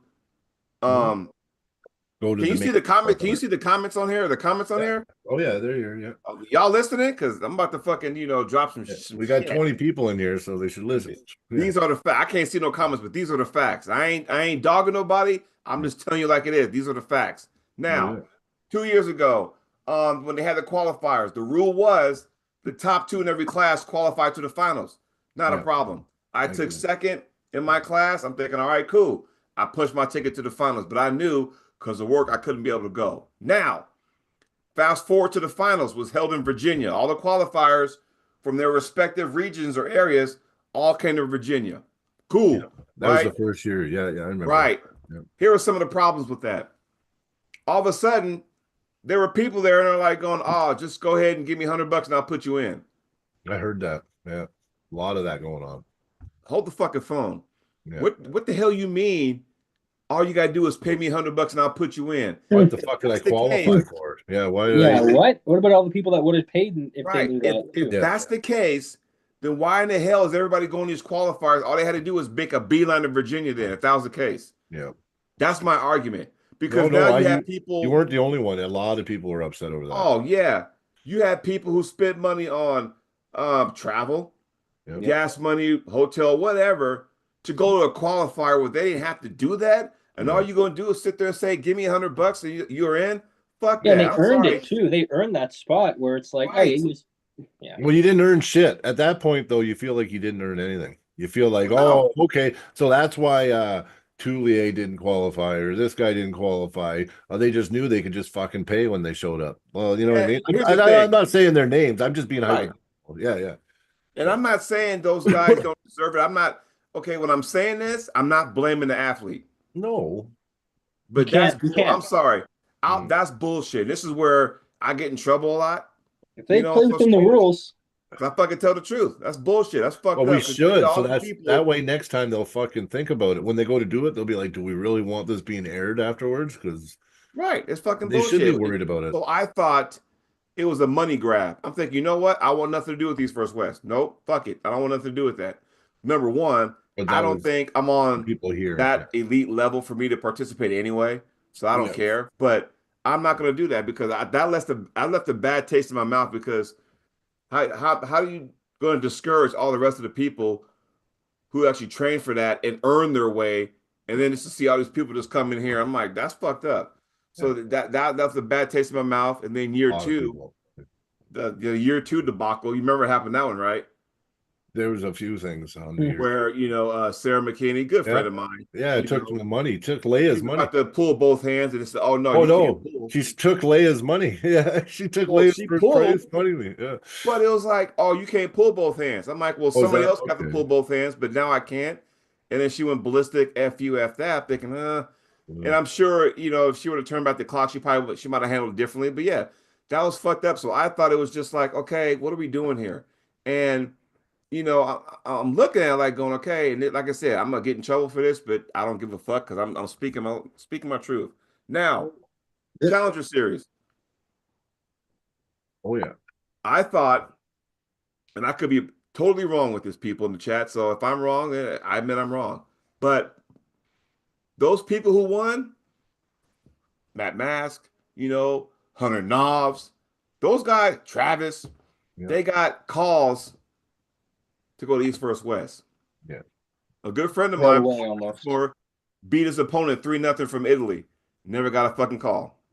So what is the purpose of having a Challenger Series if They're still cherry picking anyway. They're still cherry But picking. you're still taking the guys that are already at the top. You're not They're really still Challenger Series. They're still gonna listen. They're cherry picking, and there's favoritism shit that goes on with that, and there's a lot of stuff. And the problem is too is because I don't really blame East versus West. Like I had some gripes too, and I had a lot of headaches because I ran a qualifier, and there's like there's backstabbers, man.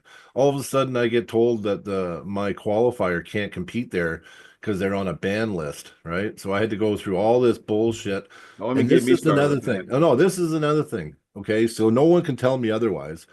We had a conference call. We had a big meeting with Simon Barachoa? Barachoa, just organizers, like promoters.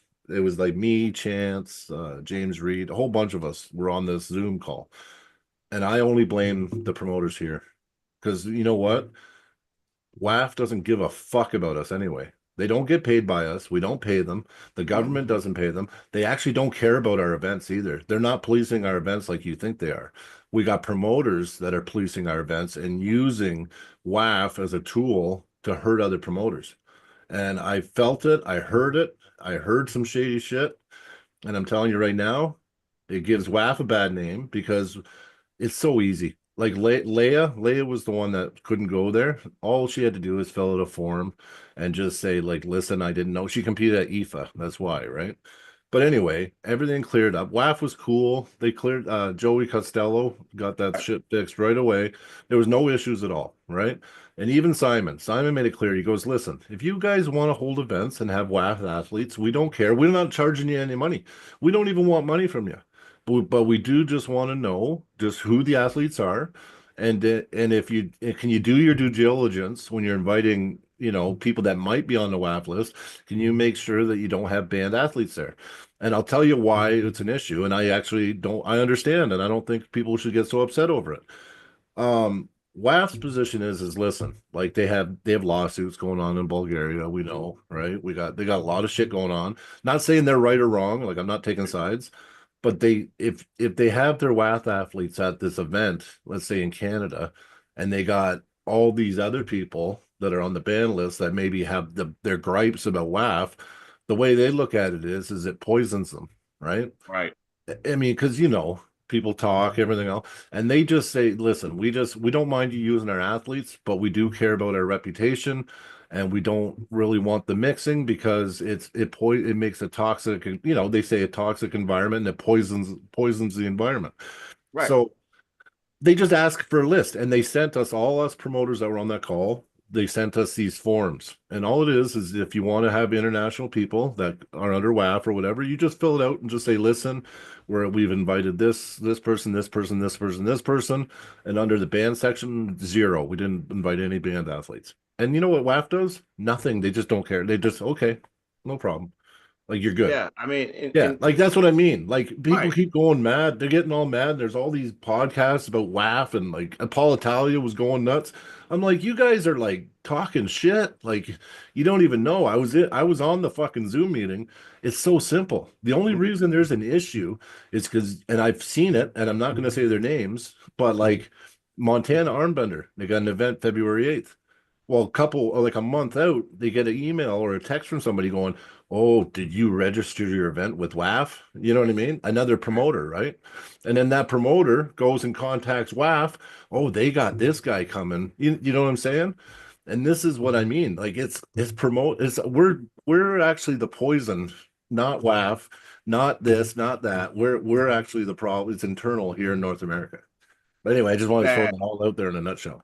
No, I mean, hey, I mean, people need to hear that. I just think like I said, that whole thing was bullshit to me. Because I'm thinking, well, fuck, because it almost felt like East versus West Challenger Series.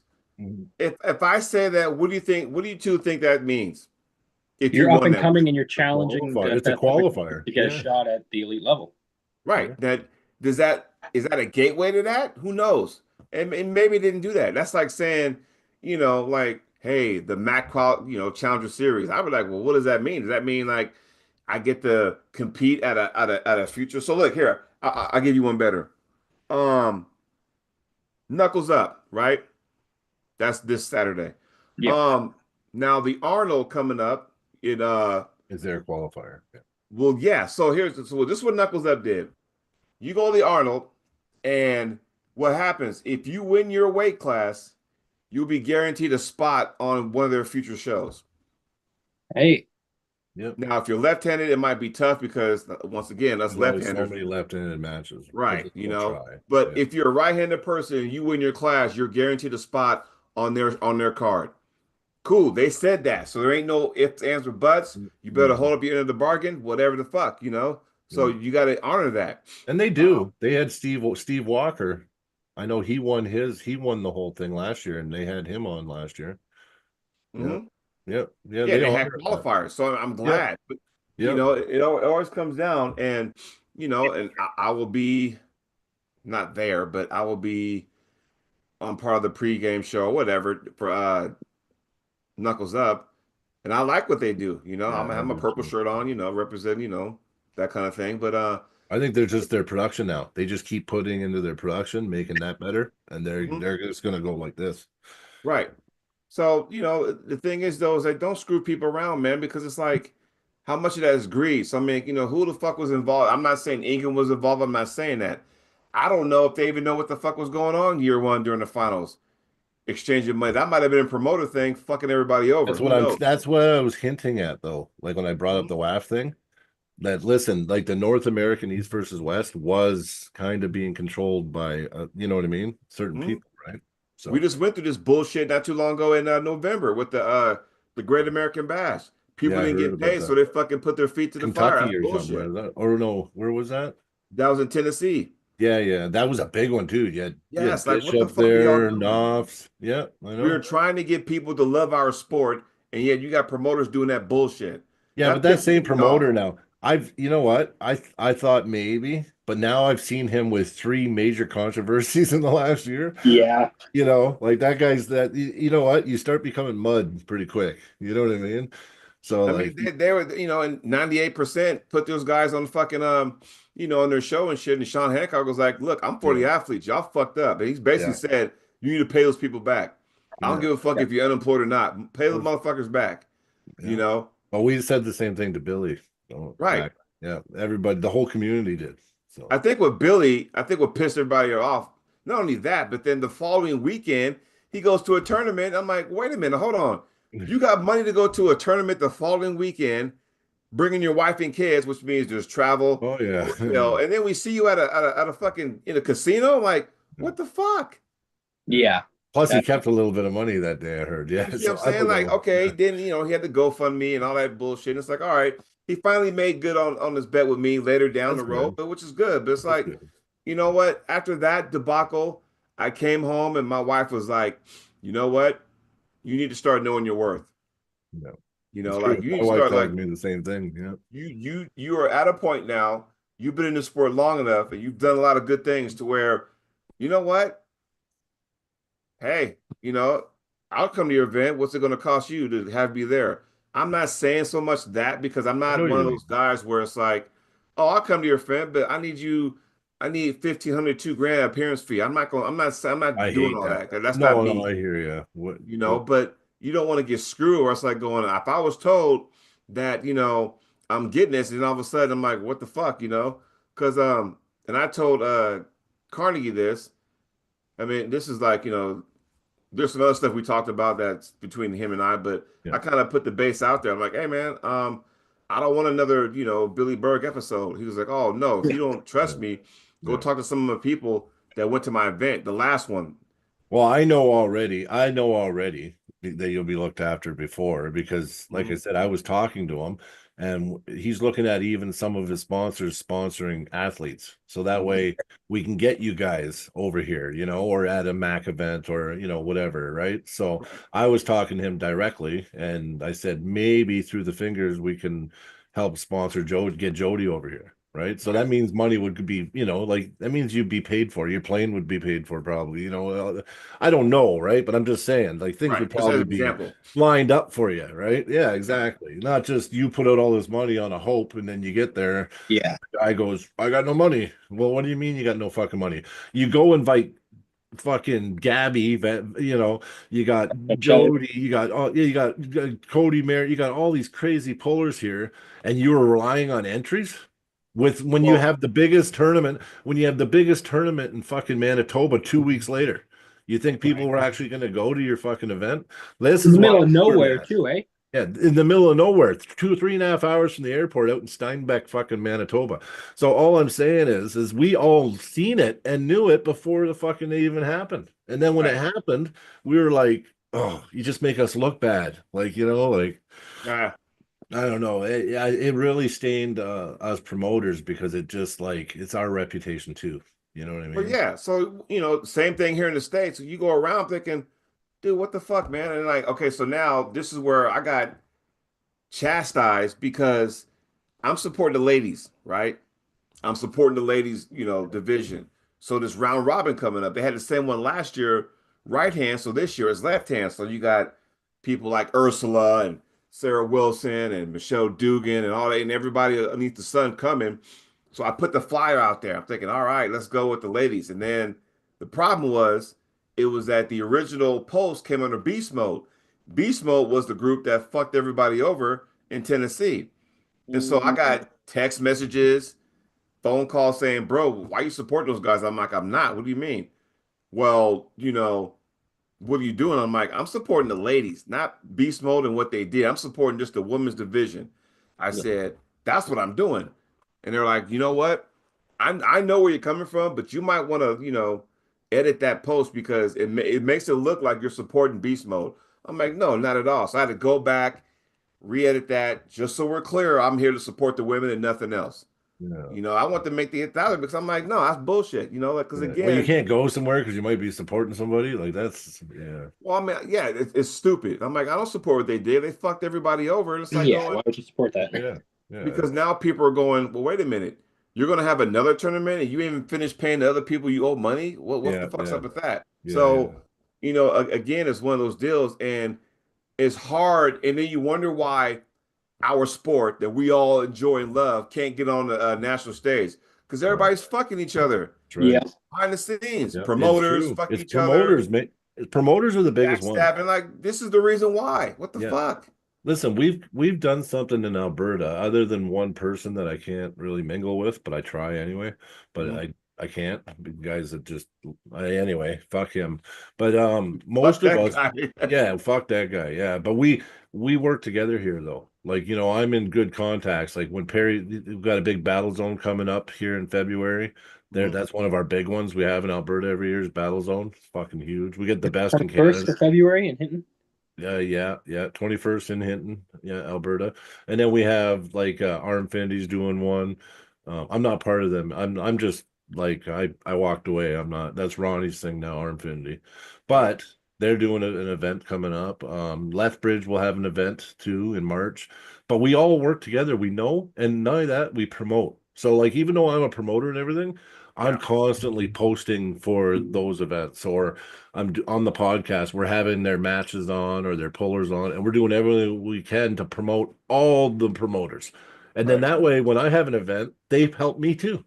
You know what I mean? So, and that's how we're trying to work it now. And we actually got it really good. We got it dialed in pretty nice now here, where we just all promote each other. Like we post each other's events on our own pages. Like it's the community here is really fucking tight, man. And when you're a bad apple, you get squished out real quick in Alberta. Right. Yeah, No, like I you mean, get and bust. that's how you're supposed to do it. Communicate. We're Yeah. not here to hurt each other. It's Yeah, almost like when you told me earlier in the show that, Alberta, Montana are kind of like this now, which is good. That's what we want. yeah, Make the sport bigger, not make it worse. It's always because somebody's being greedy yeah. and they do Mon that kind of do stuff. It this. just it just drives people away. It's like I don't want nothing to do with that no more because you guys are like, I don't know if it's jealousy from different organizations or promoters where it's like, oh, they're doing better than me. Screw you guys. I'm gonna throw some dirt. I'm like, why? Because here's the thing. Um, with all these different leagues forming now, there's a ton of arm wrestlers, a ton of talent that a lot of people don't know about because they can't get on the big stage. I'm like, you know what? The big stage ain't for everybody. I No, know it ain't for me. I'd rather put my talent somewhere else. Maybe if that was one level down, maybe two levels down, whatever. I would love to go on the Mac and go, oh, okay, I'm here. Let's make some noise and have a good time. I would love to go on Knuckles Up. I know, and this is me talking. I got about 9 minutes left because my wife Oh just yeah. told me dinner's Oh, ready. no sweat. No sweat. I know for a fact I am not an elite puller. I know that. You'll never see me on East First West or King of Table. I know what it takes. I'm not willing to go through that.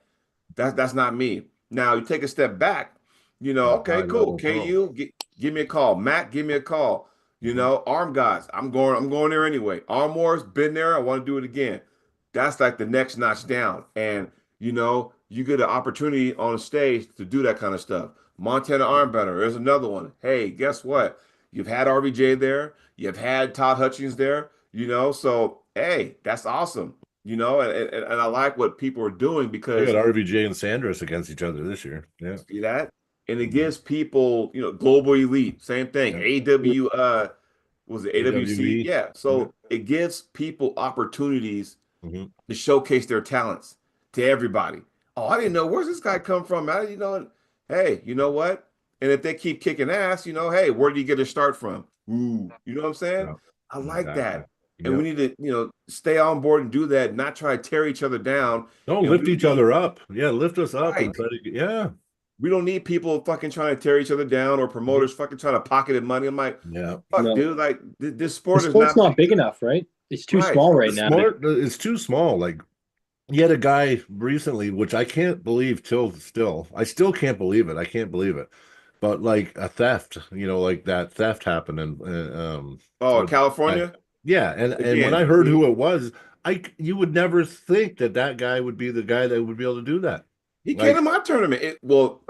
It's not funny, but no. when that all came out, I'm thinking that's fucked up. And I was talking to my wife, and You started looking around. Yeah. Well, here's the point. Our first tournament we did, because I do a tournament once a year. It's a foundation tournament every summer. He came. He brought some guys from California. He came, and someone's phone ended up missing. Yeah. I'm not saying it was him that did it, but now I you're remember thinking that. I'm thinking, damn, you're right. I remember that. So once again, not saying he was the one. no, That but did it that, makes you. But now that lasting impression. Like I hope for him that he learns from it, but I know for a fact he's always going to be shunned and he's going to be looked at a certain way no matter what now. And He's it's earned it, unfortunate, right? but well, no, because they kept talking about how to punish him. I'm like, listen, the punishment's going to run so deep, you don't have to do shit. Well, he might. I mean, he's banned from the UAL stuff for 2 years. Yeah, but I mean, even without any of that, though, just think about how. No one's gonna Can you like him. imagine walking into a tournament and people looking at you and just knowing that they're thinking, "Oh, check my pocket." Right. Oh, thanks for. That'd be a curse. That'd be.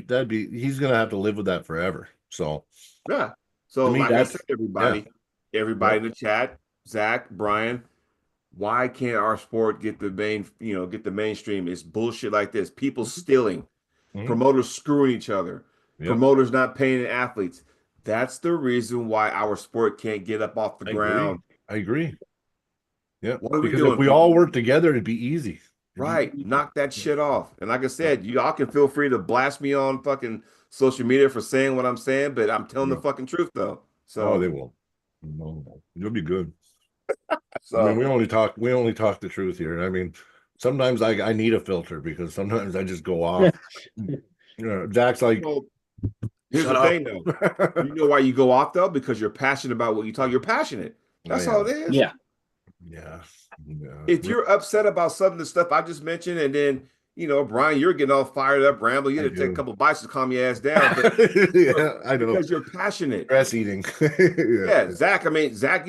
Zach was pulling for a second. He quit pulling. He got he was passionate, right? Yeah. We're all passionate about what we do, and it sucks that there's a handful of people out there who are trying to use this sport as a means of making monthly income.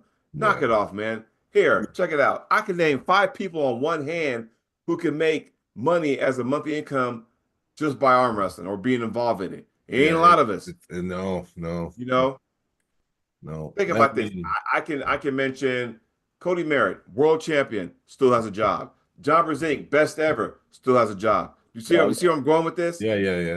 Dave Chafee still has a job. So when I see these promoters doing this dumb shit, trying to pocket money, I'm like, what the fuck are you doing, dude? Like, you're gonna ruin it for everybody. the new people that want to come in, they hear these horror stories, they might want to be like, "Oh, I don't want nothing to do with that." No, have them come in. Yeah, I exactly. just don't Well, understand why people if do that. I really if you don't. start promoting, because you're passionate and you just think that, hey, I'd like to, there's not enough of it. Let me fill this void. Mhm. Fuck, I'd love to do this. Hopefully it works out. I'm not, every time I have an event, I'm out money. I know it's like make money. What are you talking about? But Right. anyway, you do it because you're passionate, right? But if you get into arm wrestling, you like it a bit, and you go, oh, fuck, I can make some money, man. What's that? Oh, $40 a head. Oh, let me see. Oh, that guy pulls 3 classes. Oh, and then they're Right. buying fucking like Pakistani medals for 50 cents with a fucking, you don't even get trophies anymore. And you're paying $50 to enter the pro. It's $40 to enter an amateur. And you're scratching your head and you get this $2 fucking medal at the end. And then they're telling you about cost and shit. It's like, what? You know what I mean? Like, Yeah. what's going on here? And that kills it too, because you know how many people I hear say, I don't care. I'm not going to go there for I'm not giving them $100 for a $200 medal. Like, I'm sick of it. Yeah. It's Yeah. not I that they mean, want again, cash. It's not that they want cash, but I think first place, there's nothing wrong with it equaling an entry fee. it's the cost. Well, that's the thing. I think sometimes, and you could say, There's cost to it. There's a venue. There's always cost, but come on. Like, I think because maybe promoters are trying to make that money back. I don't know, but you know, I'm sorry, but I would love to go to Michigan and get one of them statues to put on these one of these Yeah. medals back here. yeah, me too, Be buddy. real. Me too. I So collect everything too. Like I love it. yeah, Like if I go and it's like they have this cool ass custom trophy or a cool ass something, I'm like, yeah, and it could be $500 or that. I'm gonna pick that. You know what? $500 is nice. Or 200. Let's say more realistic, 100 to 200. If that trophy, I'd rather that because that fucking trophy I got forever, man. You that know what money I mean? will get spent. If you That see money the would just picture get behind me, spent. right? Yes, You see exactly. those stuff right here, and Yes. that stuff there, and all my medals are in a big old Well, bin in here in my I closet. only got one trophy because I just started getting trophies at events because most of the Right. events I go to have just been medals. But Yeah. So I yeah, but mean, I'm getting trophies now, so at least I've upped my game. I got trophies coming. well, I'm Yeah. going to Winter Blast, and hopefully I can, be fortunate to go ahead and win first place and get one of those dragons they got. So Yeah. Oh, That'd be here's a question for you quickly. Hey Jody, what did you place in San Diego this year? Didn't see any results. I placed fourth nice. out of Nice. 16 people. Shit. See, that's So another thing. Big think of, class. I mean, and if you think about it, we're talking. I got wins over Paul Cruz. I got Mm. wins over Mega Mike. That was a tournament that had Jordan Seal, Ron Bath, and yeah, I went up on all them. Wow. Um, so again, Certain those days, tournaments. man. That was a Wow. Greg Sharp tournament, right? So the finals, and I think this year is going to have more money. So I'm thinking, okay, I expect a lot more people there. So, but of course, Corey West is the fucking, Yeah. cast me out with that. But still, it's like, yeah, I mean, it's funny because they don't post it, but yet, no, it was posted. Yeah. I believe it was posted because it went through areas. It's just because it was production, you can't see who won, but you know who won. So it's, Yeah. if that makes sense. Yeah. That's But cool. yeah. Yeah. Well, that's the only question I seen come. So it was like, okay. That's right. Well, Well, gentlemen, anyway, we know you got to go and shit. And you know what? this was fun. Yeah, we appreciate it. Yeah. And Thanks for coming on, man. yeah, down the road, when you're free, we'll love to have you on again for sure. You're always welcome here anytime though, too. So if you got a match coming up or anything coming up you want to just voice, I know you have a couple platforms, but this is another one you're always welcome at, buddy. Well, I do have a match coming up in March, and once everything is fully released, I will have no problem come back and go, okay, I know my opponent, but I can't say it until they release it. And I'm Gotcha. telling you, I'm gonna fucking I've been getting in shape and getting ready for it. And when I do call you guys and go, hey, have me on here, because I'm telling you, it's Yep. gonna be important. It's gonna be nice. And you'll be on right away because we do random ass podcasts upon request because we built this platform for the pullers. So basically, that's what we want. We want our platform for local guys, big name. Anybody's got a place on our platform. So Well, I appreciate it. yeah, and we appreciate you. And one last thing, when you see me on in the morning with SB or on yours, if you see Neil's index finger, it's me. Okay, yeah, because I was wondering who that was. I've been messaging. I've been on there a lot, actually. Yeah. But you know, a lot of people don't know. But I always Neil's. Well, actually, people don't know this. Real quick, he's one of my favorite arm wrestlers. When I first started watching arm wrestling, the first match I seen was not Jerry Caderet. It was Neil Pickup versus Michael Monster Todd on the beach. On the beach, Oh yeah. yeah. That was the first match. But then I started watching Neil at Worlds, and I started seeing old clips. And he was my favorite arm wrestler. Even though he doesn't arm wrestle, everyone thinks he's just a big fat guy with tits. He's Dude, actually one of the best arm wrestlers. Like, he's very smart and he's a really good arm wrestler. you see what he did with Brian, with freaking Eddie Eddie Hall, right? Yeah. Oh yeah. Yeah. Oh yeah. So think about it. He has some other people coming up, you know, because right now, it's before I get off, I got one last thing. So it's harder. So Barbora is the women's Yeah. open champion in East First West, right? Yep. Yeah. It's easier for Levon to get matches than Barbora. Yep. Because now it's like, okay, I beat Gabby twice, you know, I smacked Egla. What the fuck? Neil's got about 2 or 3 ladies over there who are strongman. I know. They're crossing I've seen over. that. The And dark they say, card. hey, give it about a few years, and then we might have some challengers. So, Yeah. you know, Neil's an excellent coach. So if anybody who wants to get in the sport, if you subscribe to Arm Wars and, you know, Been for a long become a time. member, the Yeah. way he broke everything down for Eddie to pull Brian Shaw, that's what you want to see, because he makes it sound so simple, which it is, but you understand him. So I would say He taught him a that's flow. what I would I do. like that flow. People are making fun of him about that flow state. That flow state's the perfect way to start out. And then you're feeling all the pressures and you're learning to move on the pad. And that stuff sometimes you don't get taught when you just go to practice when you start arm wrestling. Yeah. Right. Oh, So, yeah. you know, it's, you know, I think that helped Eddie in a lot of ways. And I think if Eddie would have been smart and just went to straps, he could have, I think he got That too was a carried good away match. with this. Actually, I actually really liked that match. I think he got caught up in I think he did talking because about I think if it would have clicked, hey, when I go to strap, something changes. You know what I mean? I think Eddie could have won that match, but he was, you know, like it was good though. And you know what? Right. That was the best match of the night in my like for entertainment value. It was great. Oh, I think it stole the show. So Yeah, definitely. But again, we could just go on and we could talk about something else. So we'll let you go.